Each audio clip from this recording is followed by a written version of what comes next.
ನಮಸ್ಕಾರ, good evening. ನಾನು Harish Nagaraju. India lockdown ಇವತ್ತು 15 ದಿವಸದಲ್ಲಿದ್ದೀವಿ. ಸ್ಟೇ ಹೋಮ್ ಸ್ಟೇ ಸೇಫ್ ನಿಮ್ಮ ನ್ಯೂಸ್ 18 ಕನ್ನಡದ ಕ್ಯಾಂಪೇನ್ ಕೂಡ ಹೌದು. ಲಾಕ್ಡೌನ್ ಮುಂದುವರಿಯುತ್ತಾ ಅನ್ನೋ ಪ್ರಶ್ನೆ ಕೂಡ ಈ ಕ್ಷಣಕ್ಕೆ ಕಾಡ್ತಾ ಇದೆ. ಇದೀಗ ಬರ್ತಿರುವಂತಹ ಒಂದು ಬ್ರೇಕಿಂಗ್ ನ್ಯೂಸ್ ನೋಡೋಣ. ಕೊರೋನಾ ಸೋಂಕು ಇರೋ ಜಾಗದಲ್ಲೇ ಎಡವಟ್ಟಾಗಿದೆಯಂತೆ. ಎಲ್ಲೇನಾಯ್ತು? Breaking news.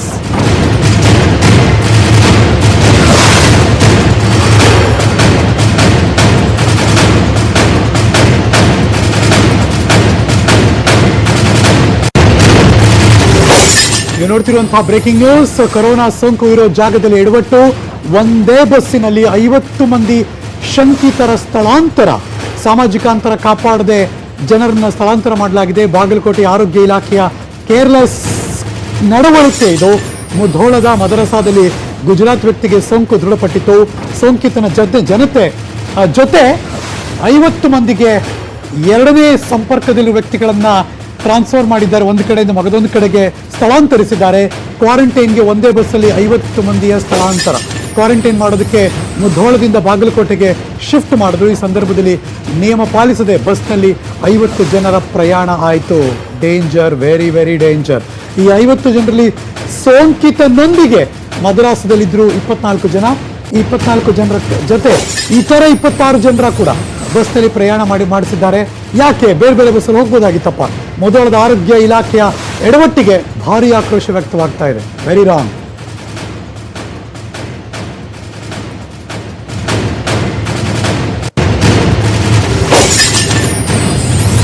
ನೋಡ್ತಿರುವಂತಹ ಈ ಕ್ಷಣದ ಬೆಳವಣಿಗೆ. ಕ್ವಾರಂಟೈನ್ಗೆ ಒಂದೇ ಬಸ್ಸಲ್ಲಿ 50 ಮಂದಿ ಸ್ಥಳಾಂತರ. ಆದರೆ 50 ಮಂದಿ ಪ್ರಾಬ್ಲಮ್ ಏನಿತ್ತು ಅಂದರೆ, ಅಫ್ಕೋರ್ಸ್ ಮುಧೋಳದಿಂದ ಬಾಗಲಕೋಟೆ ಶಿಫ್ಟ್ ಮಾಡಿದ್ರು. ನಿಯಮ ಪಾಲಿಸಿಲ್ಲ, ಯಾಕಂದ್ರೆ 50 ಜನ ಪ್ರಯಾಣ ಮಾಡಿಸಿದ್ದಾರೆ. ಪ್ರಾಬ್ಲಮ್ ಇದ್ದದ್ದು ಆ 50 ಜನರಲ್ಲಿ ಸೋಂಕಿತನ ಜೊತೆ ಮದ್ರಾಸದಲ್ಲಿದ್ದರು 24 ಜನ. ಸೊ ಹಾಗಾಗಿ ಒಂದು ದೊಡ್ಡ ಮಟ್ಟದಲ್ಲಿ ಶಂಕೆ ಅವರ ಮೇಲೆ ಇದ್ದೇ ಇದೆ. ಈ 24 ಜನರ ಜೊತೆ ಬೇರೆ 26 ಜನರು ಕೂಡ ಬಸ್ನಲ್ಲಿದ್ದರು. ಅದು ಪ್ರಾಬ್ಲಮ್ ಆಗಿಬಿಡುತ್ತೆ. ಮುಧೋಳದ ಆರೋಗ್ಯ ಇಲಾಖೆ ಅಧಿಕಾರಿಗಳು ಎಡವಟ್ಟು ಮಾಡಿದ್ದಾರೆ. ಇದು ಜನ ಸಮುದಾಯದಲ್ಲಿ ಭಾರಿ ಆಕ್ರೋಶ ಕೂಡ ವ್ಯಕ್ತವಾಗಿದೆ. ದೃಶ್ಯ ನೋಡ್ತಿದ್ದೀರಿ. 24+26 ಕಂಪ್ಲೀಟಾಗಿ ಎಲ್ಲ ಅಲ್ಲೇ ಇದ್ರೆ ಒಂದೇ ಕಡೆ. ಏನು 3 ಸೀಟಲ್ಲಿ 3 ಜನ, 2 ಸೀಟಲ್ಲಿ ಇಬ್ಬಿಬ್ಬರು ಕೂತ್ಕೊಂಡು ಹೋಗ್ಬಿಟ್ರೆ ಕತೆ ಏನಾಗ್ಬೇಡ. ಅದರಲ್ಲೂ 24 ಜನ ಯಾರು ಅಂದರೆ, ಅವ್ರಿಗಾಗಲೇ ಒಬ್ಬ ದೃಢಪಟ್ಟಿದ್ದಾನಲ್ಲ, ಅವನ ಜೊತೆ ಸಂಪರ್ಕದಲ್ಲಿದ್ದವರು ಶಂಕಿತರು, ಜೊತೆಗೆ 26 ಜನ. Problem is problem. ಮತ್ತಷ್ಟು ಮಾಹಿತಿ ಕೊಡೋಕೆ ನನ್ನ ಸಹೋದ್ಯೋಗಿ ಬಾಗಲಕೋಟೆಯಿಂದ ರಾಚಪ್ಪ ದೂರವಾಣಿ ಸಂಪರ್ಕದಲ್ಲಿದ್ದಾರೆ. Good evening Rachappa. Good evening. ಯಾಕೆ 2 ಬಸ್ ಮಾಡ್ಬೋದಾಗಿತ್ತಲ್ಲ, ಯಾಕೆ ಮಾಡ್ಲಿಲ್ಲ? ಖಂಡಿತ ಹರಿಶನಾಗರಾಜ್, ಏನಾದ್ರೆ ಪ್ರಮುಖವಾಗಿ ಮಹಾರಾಷ್ಟ್ರದಲ್ಲಿರ್ತಕ್ಕಂಥ ಗುಜರಾತ್ ಮೂಲದ ವ್ಯಕ್ತಿಗೆ ನಿನ್ನೆ ಸೋಂಕು ದೃಢವಾಗಿತ್ತು. ಆತನೊಂದಿಗೆ ಏನು ಪ್ರಾಥಮಿಕ ಸಂಪರ್ಕದಲ್ಲಿರ್ತಕ್ಕಂಥ ದೆಹಲಿಯ ಮೂಲದ ಒಂದು 15 ಜನ ಮತ್ತು ಈತನ ಜೊತೆಗೆ ಬಂದಿರತಕ್ಕಂತ 10 ಜನ ಅವ್ರನ್ನ ಮದ್ರಾಸದಲ್ಲಿ ಕ್ವಾರಂಟೈನ್ ಮಾಡಲಾಗಿತ್ತು. ಹಾಗಾಗಿ ಇವತ್ತು ಏನು ಜಿಲ್ಲಾಡಳಿತ ಮತ್ತು ಆರೋಗ್ಯ ಇಲಾಖೆ ಅವ್ರ ಏನು 24 ಜನ ಜೊತೆಗೆ ಅವ್ರ ಜೊತೆ ಪ್ರಾಥಮಿಕ ಸಂಪರ್ಕ ಜೊತೆಗೆ ಮೃದು ಸಂಪರ್ಕ ಇರತಕ್ಕಂತ ಜನರನ್ನ ಇವತ್ತು ಮುಧೋಳದಿಂದ ಬಸ್ ಮೂಲಕ ಅವ್ರನ್ನ ಬಾಗಲಕೋಟೆ ಜಿಲ್ಲಾ ಆಸ್ಪತ್ರೆಗೆ ಕರೆಸಲಾಗಿತ್ತು. ಇದರಲ್ಲಿ ಪ್ರಮುಖವಾಗಿ ಜಿಲ್ಲಾಡಳಿತ ಮತ್ತು ಆರೋಗ್ಯ ಇಲಾಖೆ ಎಡವಟ್ ಮಾಡಿಕೊಂಡಿದೆ ಅಂತಂದ್ರೆ, ಅವ್ರಿಗೆ ಬಸ್ ನಲ್ಲಿ ಯಾವುದೇ ಸಾಮಾಜಿಕ ಅಂತರವನ್ನ ಕಾಯ್ದುಕೊಂಡಿಲ್ಲ. ಜೊತೆಗೆ ಒಂದೇ ಬಸ್ ನಲ್ಲಿ ರಾಚಪ್ಪ ಏನ್ ರೀಸನ್ ಕೊಡ್ತಾರೆ ಅಧಿಕಾರಿಗಳು?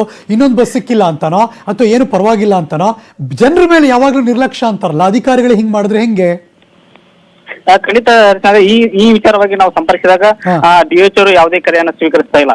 ಪ್ರಮುಖವಾಗಿ ಈ ಒಂದು ಬಸ್ ಅನ್ನ 2 ಬಸ್ಗಳ ಮೂಲಕ ಆದ್ರೂ ಅವರನ್ನ ಸಾಮಾಜಿಕ ಅಂತರ ಕಾಯ್ದುಕೊಂಡು ತರಬೇಕಾಗಿತ್ತು. ಆದ್ರೆ ಈಗ ಒಂದೇ ಬಸ್ ನಲ್ಲಿ ತಂದಿರೋದ್ರಿಂದ ದ್ವಿತೀಯ ಸಂಪರ್ಕದಲ್ಲಿರ್ತಕ್ಕಂಥ ಜನರಿದ್ದಾರೆ, ಅವರಿಗೆ ಆತಂಕ ಸೃಷ್ಟಿಯಾಗಿರುವಂತದ್ದು. ಈಗ ಆತಂಕ ಇರೋದು 24 ಜನ ಏನಿದ್ರು ಅವ್ರು ಒಬ್ಬ ದೃಢಪಟ್ಟಿರೋ ಜೊತೆ ಸಂಪರ್ಕದಲ್ಲಿದ್ರು. ಇನ್ 26 ಜನ ಸೇಫ್ ಆಗಿದ್ದವರು ಅವ್ರ ಜೊತೆ ಹೋಗಿದ್ದಾರೆ ಈಗಲ್ವಾ? ಖಂಡಿತ ಆ ತರ ಹೋಗಿರೋದ್ರಿಂದ ಅವ್ರ ಜೊತೆ ಸಂಪರ್ಕದವರಿಗೆ ಈಗ ಟೆನ್ಷನ್ ಶುರುವಾಗಿರುವಂತದ್ದು. ಮುಧೋಳದಿಂದ ಬಾಗಲಕೋಟೆಗೆ ಎಷ್ಟೊತ್ತು ಜರ್ನಿ ಅದು? 1 ಅವರ್ ಜರ್ನಿ ಇರುವಂತದ್ದು. ಇದರಲ್ಲಿ 24 ಜನದ ಏನ ಅವರು ಪ್ರಾಥಮಿಕ ಸಂಪರ್ಕ ಇರ್ತಕ್ಕಂಥ ಅವ್ರ ಗಂಟಲು ದ್ರವವನ್ನು ತೆಗೆದುಕೊಂಡಿದ್ದಾರೆ. ಹೀಗಾಗಿ ದ್ವಿತೀಯ ಸಂಖ್ಯೆ ಸಹಜವಾಗಿ ಅವರಲ್ಲಿ ಆತಂಕ ಮನೆ ಮಾಡಿದೆ ಅಂತ ಹೇಳ್ಬಹುದು. Very true. ಹೋಗ್ಲಿ, ಬೇರೆಯವರೆಲ್ಲ 26 ಜನ ಸರ್ ನಾವು ಹೋಗಲ್ಲ ಸರ್, ಅವ್ರ ಜೊತೆ ಯಾಕೆ ಹೋಗ್ಬೇಕು ಅಂತ ಯಾರು ಹೇಳಲ್ವಾ ಹಂಗೆ? ಆ ರೀತಿ ಯಾವುದೇ ವಿರೋಧ ವ್ಯಕ್ತಪಡಿಸಿದ್ರು ಕೂಡ ಅಲ್ಲಿರ್ತಕ್ಕಂಥ ಪೊಲೀಸರು ಆಗ್ಲಿ ಅಥವಾ ಅಧಿಕಾರಿಗಳ ಅವ್ರ ಮಾತನ್ನ ಕೇಳದೆ ಒಂದೇ ಬಸ್ ನಲ್ಲಿ ಕರೆ ತೆಗೆದುಕೊಂಡು ಬಂದಿದ್ದಾರೆ. ಜೊತೆಗೆ ಅವ್ರಿಗೆ ಇಲ್ಲಿವರೆಗೆ ಯಾವುದೇ ರೀತಿಯಾದಂತ ಆಹಾರ ಆಗ್ಲಿ ನೀರಿನ ವ್ಯವಸ್ಥೆ ಮಾಡಿಲ್ಲ ಅಂತ ಮಾತುಗಳನ್ನ ಅಲ್ಲಿರ್ತಕ್ಕಂಥ ಸ್ಥಳೀಯರು ಅಥವಾ ಅವ್ರ ಜೊತೆಗೆ ಬಂದಿರತಕ್ಕಂಥವ್ರು ಹೇಳ್ತಾ ಇರುವಂತ. ಜಿಲ್ಲಾ ಉಸ್ತುವಾರಿ ಸಚಿವಗಳು ಬೇರೆಯವರೆಲ್ಲ ಯಾವುದಕ್ಕೂ ಕೊರತೆ ಇಲ್ಲ, ದುಡ್ಡಿದೆ, ಏನು ಸಮಸ್ಯೆನೇ ಆಗಲ್ಲ ಅಂತಾರೆ. ಇಲ್ಲಿ ನೋಡಿದ್ರೆ ಯಾವುದಕ್ಕೂ ವ್ಯವಸ್ಥೆ ಮಾಡಿಲ್ಲ ಅಂತಿದ್ದೀರಿ, ಹೆಂಗೆ? ಇದೊಂದು ರೀತಿಯಲ್ಲಿ ಈಗ ಜಿಲ್ಲಾಡಳಿತ ಈ ನಿಟ್ಟಿನಲ್ಲಿ ಈ ಹಿಂದೆನೂ ಕೂಡ ಬಾಗಲಕೋಟೆ ಜಿಲ್ಲಾ ಆಸ್ಪತ್ರೆಯನ್ನ ಕ್ವಾರಂಟೈನ್ ಇರ್ತಕ್ಕಂಥವರು ನೀರಿನ ವ್ಯವಸ್ಥೆ ಆಗಿರ್ಬೋದು, ಜೊತೆಗೆ ಊಟದ ವ್ಯವಸ್ಥೆಯನ್ನ ಸರಿಯಾಗಿ ಕೊಡ್ತಾ ಇಲ್ಲ, ಮತ್ತು ನಮಗೆ ಮೂಲಭೂತ ಸೌಲಭ್ಯವನ್ನ ಅಂದ್ರೆ ಮಾಸ್ಕ್ ಆಗಿರ್ಬೋದು, ಸ್ಯಾನಿಟೈಸರ್ ಕೊಡ್ತಾ ಇಲ್ಲ ಅಂತ ಆರೋಪವನ್ನು ಮಾಡಿದ್ರು. ಆದ್ರೆ ಜಿಲ್ಲಾ ಅಧಿಕಾರಿಗಳು ನಿನ್ನೆ ಒಂದು ಸುದ್ದಿಗೋಷ್ಠಿಯಲ್ಲಿ ಎಲ್ಲಾ ರೀತಿಯಲ್ಲಿ ನಾವು ವ್ಯವಸ್ಥೆ ಮಾಡಿದ್ವಿ, ಆದ್ರೆ ಅವರು ಕ್ವಾರಂಟೈನ್ ಇರ್ತಕ್ಕಂಥವ್ರು ಮನೆಗೆ ಹೋಗುವ ನಿಟ್ಟಿನಲ್ಲಿ ಈ ರೀತಿಯಾದಂತಹ ಸುಳ್ಳು ಏನು ವದಂತಿಗಳನ್ನ ಅಥವಾ ಸುಳ್ಳು ವಿಚಾರಗಳನ್ನ ಹೇಳ್ತಾ ಇದ್ದಾರೆ. ಹಾಗಾಗಿ ಅವರು ಅಲ್ಲಿಂದ ಕ್ವಾರಂಟೈನ್ ತಪ್ಪಿಸಿಕೊಳ್ಳಲಿಕ್ಕೆ ಈ ರೀತಿ ಮಾತಾಡಿದ್ರು. ಬಾಗಲಕೋಟೆ ಜಿಲ್ಲಾ ಉಸ್ತುವಾರಿ ಸಚಿವರು ಸಿಕ್ಕಿದ್ರ? ಮೊನ್ನೆ ಕೂಡ ಅವರು ಪ್ರಗತಿ ಪರಿಶೀಲನೆ ಅಂದ್ರೆ ಈ ಕೊರೋನಾ ಸಂಬಂಧಪಟ್ಟಂಗೆ ಪ್ರಗತಿ ಪರಿಶೀಲನೆ ಸಭೆಗೆ ಬಂದಿದ್ರು. ಈ ನಿಟ್ಟಿನಲ್ಲಿ ಎಲ್ಲ ವ್ಯವಸ್ಥೆ ಇದೆ ಅಂತಾನೆ ಜಿಲ್ಲಾ ಉಸ್ತುವಾರಿ ಸಚಿವರಾಗ್ಲಿ ಅಧಿಕಾರಿಗಳು ಹೇಳ್ತಾ ಇರೋದು. ಆದ್ರೆ ಒಟ್ಟಿನಲ್ಲಿ ವಾಸ್ತವವಾಗಿ ಈ ರೀತಿ ಆದಂತ ಒಂದು ಅವ್ಯವಸ್ಥೆ ಇದೆ ಅನ್ನುವಂಥದ್ದು ಗೊತ್ತಾಗ್ತಾ ಇದೆ. ಜಿಲ್ಲಾಧಿಕಾರಿಗಳ ಗಮನಕ್ಕೆ ಬಂದಿದ್ಯಾ? ಇಲ್ಲಿವರೆಗೆ ಈ ಜಿಲ್ಲಾಧಿಕಾರಿ ಈ ವಿಷಯ ಗಮನಕ್ಕೆ ಬಂದಿಲ್ಲ. ಆದ್ರೆ ಆರೋಗ್ಯಾಧಿಕಾರಿಗಳು ಸ್ವತಃ ಆ ಒಂದು ತಾಲೂಕಾ ಏನು ಮುಧೋಳ ತಾಲೂಕಿನ ಒಂದು TH ಇದ್ರೆ ಅವರೇ ಸ್ವತಃ ಇವರನ್ನ ಕರೆದುಕೊಂಡು ಬಂದಿದ್ದಾರೆ, ಒಂದೇ ಬಸ್ ನಲ್ಲಿ ಕರೆದುಕೊಂಡು ಹೋಗಿದ್ದಾರೆ ಅಂತೇಳಿ ಅಲ್ಲಿ ಸ್ಥಳೀಯರು ಹೇಳ್ತಾರೆ. ಒಂದು ಈ ಪೂರ್ತಿ ಅರೇಂಜ್ ಮಾಡಿದವರು ಯಾರು? ತಹಸೀಲ್ದಾರ ಅಥವಾ ಯಾರು DHO ಯಾರಿದ್ರು ಅಲ್ಲಿ ಇನ್ಚಾರ್ಜು? ಇದನ್ನ ಸಂಪೂರ್ಣವಾಗಿ ಅಲ್ಲಿ ಆ ತಾಲೂಕು ಆಡಳಿತ ಅಂದ್ರೆ ತಹಸೀಲ್ದಾರ್ ಜೊತೆಗೆ THO ಇವರು ಆ ಒಂದು ಬಸ್ಸಿನ ವ್ಯವಸ್ಥೆ ಮಾಡಿ ಅವರನ್ನ ಇಲ್ಲಿಗೆ ಜಿಲ್ಲಾ ಆಸ್ಪತ್ರೆಗೆ ಕರೆದುಕೊಂಡು. ಹೆಸರೇನು ರಾಜಪ್ಪ? ತಹಸೀಲ್ದಾರ್ ಮಹತಿ ಅಂತಿದ್ರು ಅವರು ಮತ್ತು ಈಗ ಏನು ತಾಲೂಕಾ TH ಇದ್ರೆ ಅವರು ಕರ್ಕೊಂಡು ಬಂದಿರುವಂತದ್ದು. ಓಕೆ, ಲೆಟ್ಸ್ ಸಿ ಅವ್ರನ್ನ ಸಂಪರ್ಕ ಮಾಡಕ್ ಸಾಧ್ಯ ಆದ್ರೆ ಕೇಳೋಣ. But it is very wrong, because ಜನಗಳಿಗೆ ಹೇಳುವಂತ ಸಂದರ್ಭದಲ್ಲಿ ಅಧಿಕಾರಿಗಳೇ ಹೀಗೆ ಮಾಡ್ಬಿಡ್ತಾರೆ ಅಂದಾಗ ಬಹಳ ದೊಡ್ಡ ಮಟ್ಟದಲ್ಲಿ ಆತಂಕ ಇದ್ದೇ ಇರುತ್ತೆ. ಇದು ಮುಧೋಳದಿಂದ ಬಾಗಲಕೋಟೆಗೆ ಬಸ್ನಲ್ಲಿ ಕರ್ಕೊಂಡು ಹೋದ್ರು ಅಷ್ಟು ಜನನ 24+26 50 ಜನ ನಿಜ. ಬಟ್ ಅದರಲ್ಲಿ 24 ಜನ ನೇರವಾಗಿ ಸಂಪರ್ಕ ಯಾರಿಗೆ ಸೋಂಕಿತ್ತು ಅವನ ಜೊತೆ ಸಂಪರ್ಕದಲ್ಲಿದ್ರು. ಇನ್ನು 26 ಜನ ಅವ್ರ ಜೊತೆ ಮಿಕ್ಸ್ ಮಾಡಿ ಕರ್ಕೊಂಡು ಹೋಗಿರೋದು ಒಂದಷ್ಟು ಆತಂಕಕ್ಕೆ ಎಡೆ ಮಾಡಿದೆ. ಇವತ್ತು ಮುಖ್ಯಮಂತ್ರಿಗಳಿಗೆ ವೈದ್ಯರ ಟಾಸ್ಕ್ ಫೋರ್ಸ್ ನಿಂದ ವರದಿ ಸಲ್ಲಿಕೆ ಆಗಿದೆ. ಈ ಕ್ಷಣ ಬರ್ತಿರುವಂತಹ ಬ್ರೇಕಿಂಗ್ ನ್ಯೂಸ್. ಮುಂದಿನ 6 ತಿಂಗಳು ಹೆಚ್ಚಿನ ಎಚ್ಚರಿಕೆಯನ್ನು ವಹಿಸಲೇಬೇಕು, ಅಗತ್ಯತೆ ಇದೆ. ಹಾಗಾದ್ರೆ ಏನ್ ಹೇಳಿದ್ರು, ಏನೆಲ್ಲ ಆಯ್ತು? Breaking news.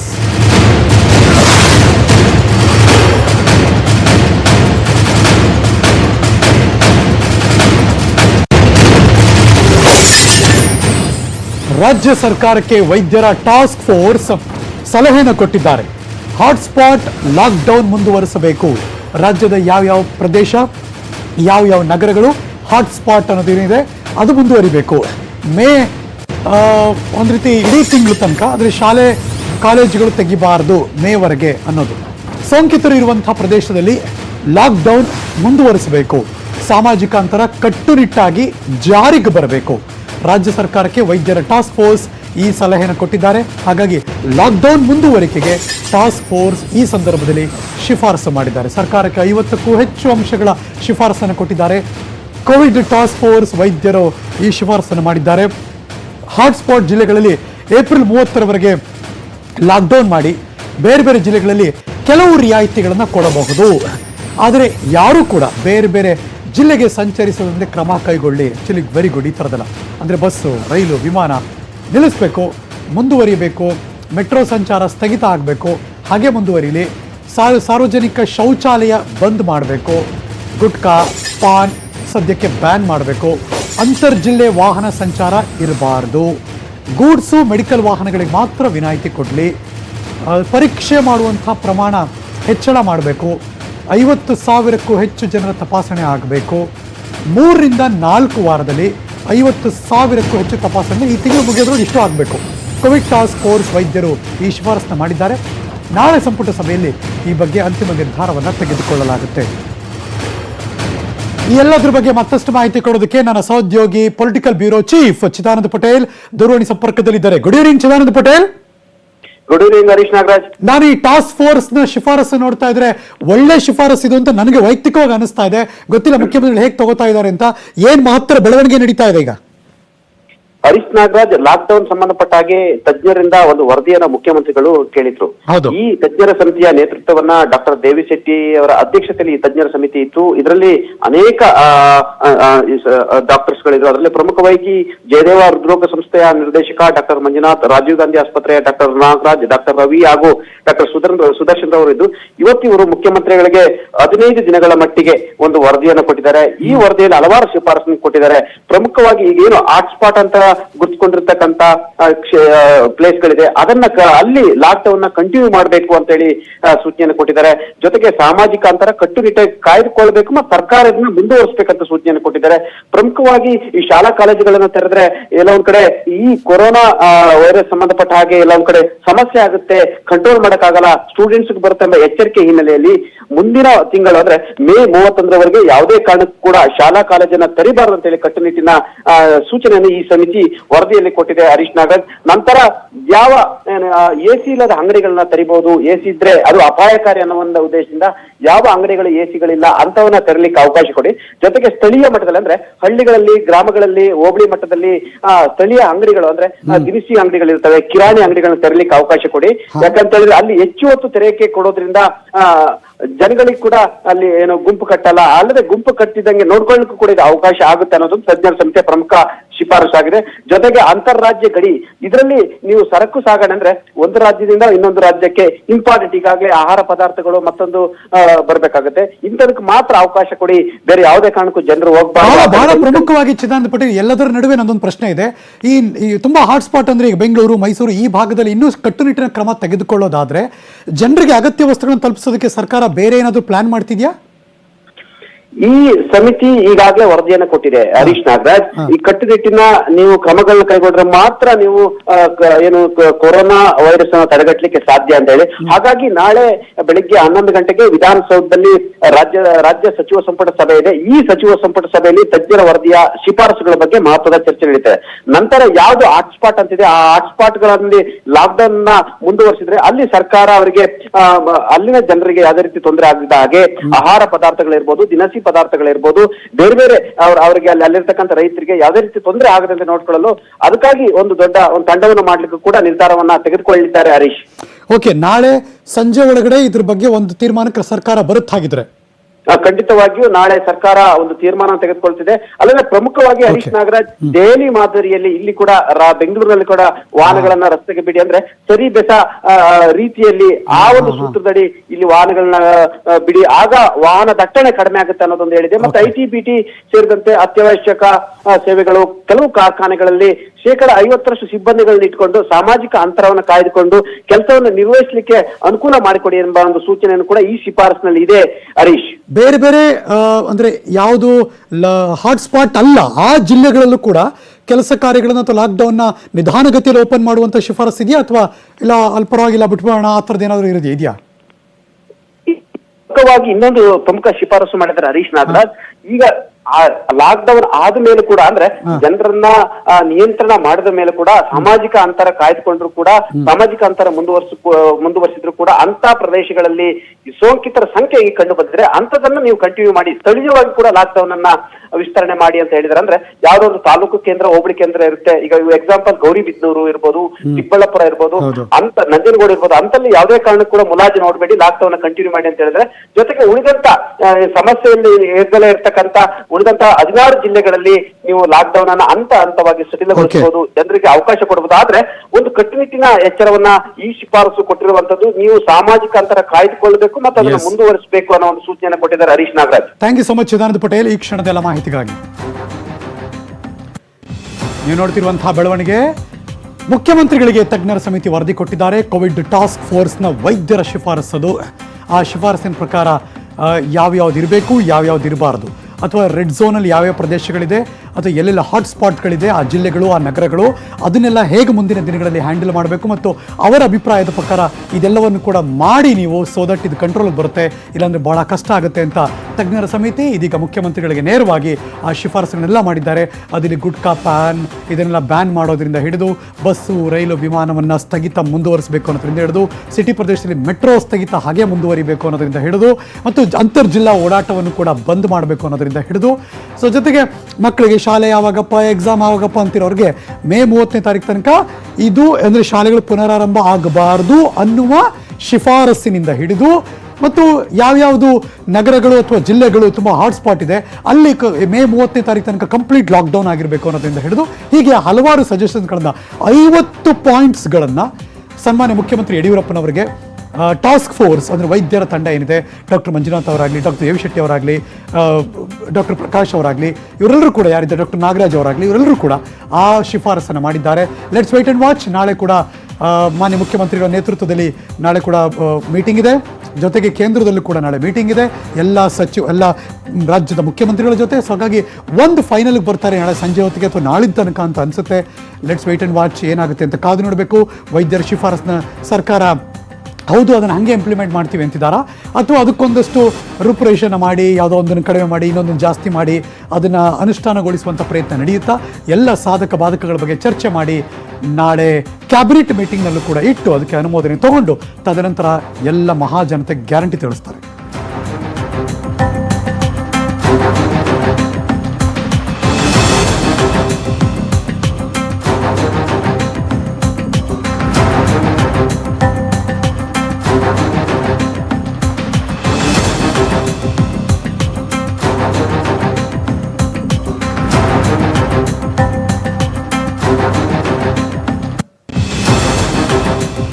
ಅಯ್ಯೋ ಮುಂದಕ್ಕೆ ಏನಪ್ಪ ಅಂತ ನೀವು ಕೂಡ ಯಾವುದೇ ಆತಂಕ ಪಡಬೇಡಿ. ಬಿಕಾಸ್ ಅಗತ್ಯ ವಸ್ತುಗಳು ಅದು ಯಾವುದೇ ಇರಲಿ, ರೈತರು ಬೆಳೆದಿರುವಂಥ ಆಹಾರ ವಸ್ತುಗಳು ಅಥವಾ ಯಾವುದೇ ಹಾಸ್ಪಿಟಲ್ಗೆ ಬರಬೇಕಾದಂಥ ಮೆಡಿಕಲ್ ಎಕ್ವಿಪ್ಮೆಂಟ್ಸ್ ಆಗಿರಲಿ, ಮೆಡಿಸಿನ್ಸ್ಗಳಾಗಿರಲಿ, ಈ ಎಲ್ಲ ಪ್ರತಿನಿತ್ಯ ಏನೇನು ದಿನಸಿ ಇರುತ್ತೆ, ಅದೇ ಹಾಲಿರುತ್ತೆ, ಹಣ್ಣಿರುತ್ತೆ, ಅವೆಲ್ಲವೂ ಕೂಡ ಅಂತಾರಾಜ್ಯ ಮಟ್ಟದಲ್ಲಿ ಅಥವಾ ಅಂತರ್ಜಿಲ್ಲಾ ಮಟ್ಟದಲ್ಲಿ ಏನು ಓಡಾಡಬೇಕು ಅದು ಓಡಾಡುತ್ತೆ. ಅದಕ್ಕೆ ಯಾವುದೇ ರೀತಿಯ ಪ್ರಾಬ್ಲಮ್ಗಳಾಗಲ್ಲ. ಆದರೆ ಬೇರೆ ಬೇರೆ ಇದಕ್ಕೆ ಅವಕಾಶವನ್ನು ಮಾಡಿಕೊಡೋದು ಮುಂದಿನ ದಿನಗಳಲ್ಲಿ ಬಹಳ ಕಷ್ಟ ಆಗುತ್ತೆ. ಇದನ್ನು ಮುಂದುವರಿಸುವ ಸಾಧ್ಯತೆ ಇದೆ ಅನ್ನೋದು ಈ ಕ್ಷಣ ಶಿಫಾರಸ್ಸಿನಲ್ಲಿದೆ. ಲಾಕ್ಡೌನ್ ಮುಂದುವರಿಸೋದಕ್ಕೆ ವೈದ್ಯರ ಶಿಫಾರಸ್ಸಾಗಿದೆ. ಕಾದು ನೋಡುವಂಥ ತಂತ್ರಕ್ಕೆ ಮೊರೆ ಹೋಗಿದೆ ರಾಜ್ಯ ಸರ್ಕಾರ. Breaking news.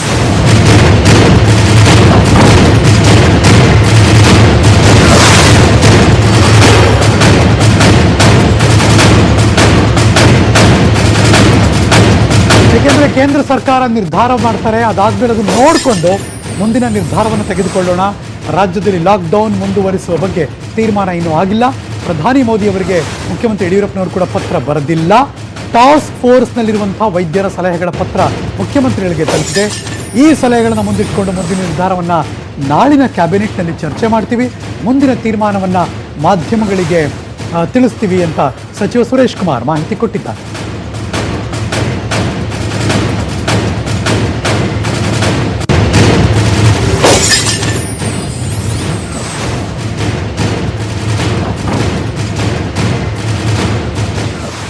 Welcome back. Corona ಗೆದ್ದು ಬಂದ ಸಂಸದರ ಮಗಳು, ಸಂಸದರ ಪುತ್ರಿ ಆಸ್ಪತ್ರೆಯಿಂದ ಡಿಸ್ಚಾರ್ಜ್ ಆಗಿದ್ದಾರೆ. Breaking news.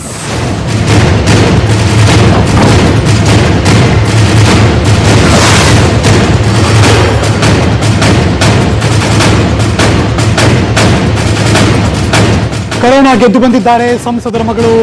ಆ ಸಂಸದರ ಪುತ್ರಿ ಆಸ್ಪತ್ರೆಯಿಂದ ಡಿಸ್ಚಾರ್ಜ್ ಆಗಿದ್ದಾರೆ.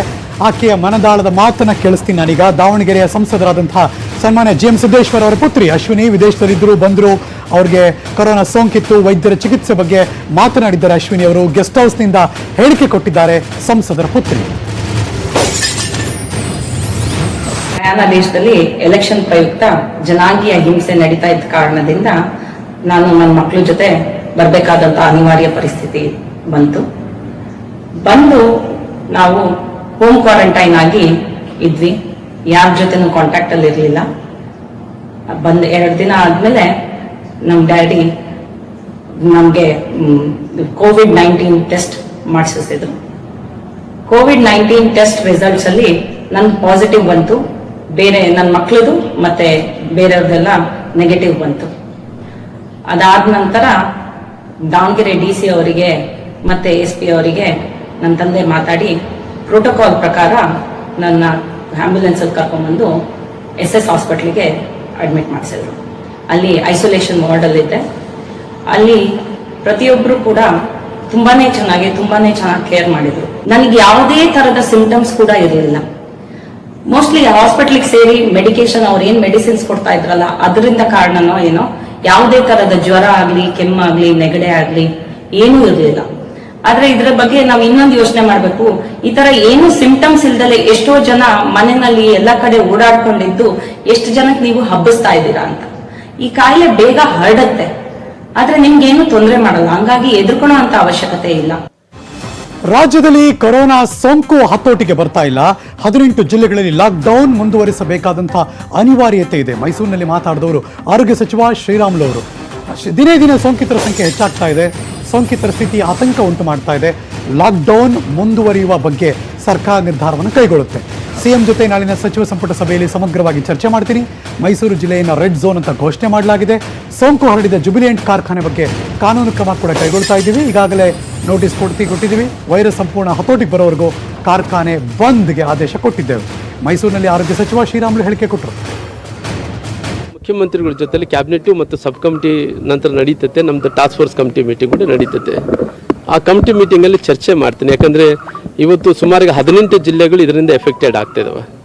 18 ಜಿಲ್ಲೆಗಳಲ್ಲಿ ಇದರಿಂದ ಪೂರ್ಣ ಪ್ರಮಾಣದಲ್ಲಿ ಏನು ಎಫೆಕ್ಟ್ ಆಗ್ತಾ ಇದೆಯೋ ಕೆಲವೊಂದು ಕಡಿಮೆ ಆಗ್ತಾ ಇದೆ. ಯಾಕಂದರೆ ಇವತ್ತು ಎಷ್ಟು ಪಾಸಿಟಿವ್ ಕೇಸ್ಗಳು ಜಾಸ್ತಿ ಆಗ್ತಾವೋ ಅಷ್ಟೇ ಗುಣಮುಖರಾಗಂಥ ಮಂದಿಗಳು ಜಾಸ್ತಿ ಆಗ್ತದೆ. ಅಂಥ ಸಂದರ್ಭದಲ್ಲಿ ಯಾವ್ಯಾವ ಜಿಲ್ಲೆಗಳು ಈ ರೀತಿ ಭಾಳಷ್ಟು ಎಫೆಕ್ಟೆಡ್ ಇಡೋದೋ, ಎ ಝೋನ್ ಇದ್ದಾವೋ, ರೆಡ್ ಝೋನ್ ಇದ್ದಾವೋ ಅದನ್ನೇನೆಲ್ಲ ಲಾಕ್ಡೌನ್ ಮುಂದುವರಿಸ್ಬೇಕಾ, ಇಡೀ ರಾಜ್ಯದಲ್ಲಿದ್ದಂಥ ಎಲ್ಲ ಜಿಲ್ಲೆಗಳಲ್ಲಿ ಲಾಕ್ಡೌನ್ ಮುಂದುವರಿಸ್ಬೇಕಾ, ಇಲ್ಲಿ ಲಾಕ್ಡೌನ್ಗಳು ಅದು ಮುಂದುವರಿಸಲಾದಂಥ ಕೆಲವು ಜಿಲ್ಲೆಗಳು ಬಿಟ್ಟುಕೊಡ್ಬೇಕಾ ಅನ್ನೋಂಥ ವಿಚಾರದ ಬಗ್ಗೆ ನಾಳೆ ಮುಖ್ಯಮಂತ್ರಿಗಳ ಹತ್ರ ಮಾತಾಡಿಕೊಂಡು ನಿಮ್ಗೆ ಉತ್ತರ ಕೊಡೋಂಥ ಕೆಲಸ ಮಾಡ್ತೀನಿ.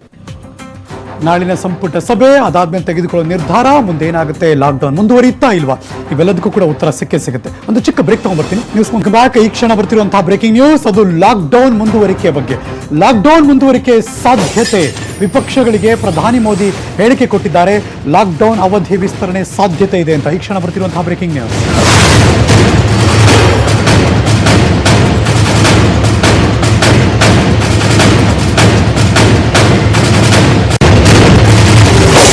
ಮುಂದುವರಿಕೆ ಸಾಧ್ಯತೆಗಳ ಬಗ್ಗೆ ಚರ್ಚಿಸ್ತಾ ಇದ್ದೀವಿ. ಕೊರೋನಾದಿಂದಾಗಿ ದೇಶದಲ್ಲಿ ಒಗ್ಗಟ್ಟು ಇರಬೇಕು. ಸರ್ವಪಕ್ಷ ಸಭೆಯಲ್ಲಿ ಪ್ರಧಾನಿ ನರೇಂದ್ರ ಮೋದಿ ಅವರು ಹೇಳಿಕೆ ಕೊಟ್ಟಿದ್ದಾರೆ.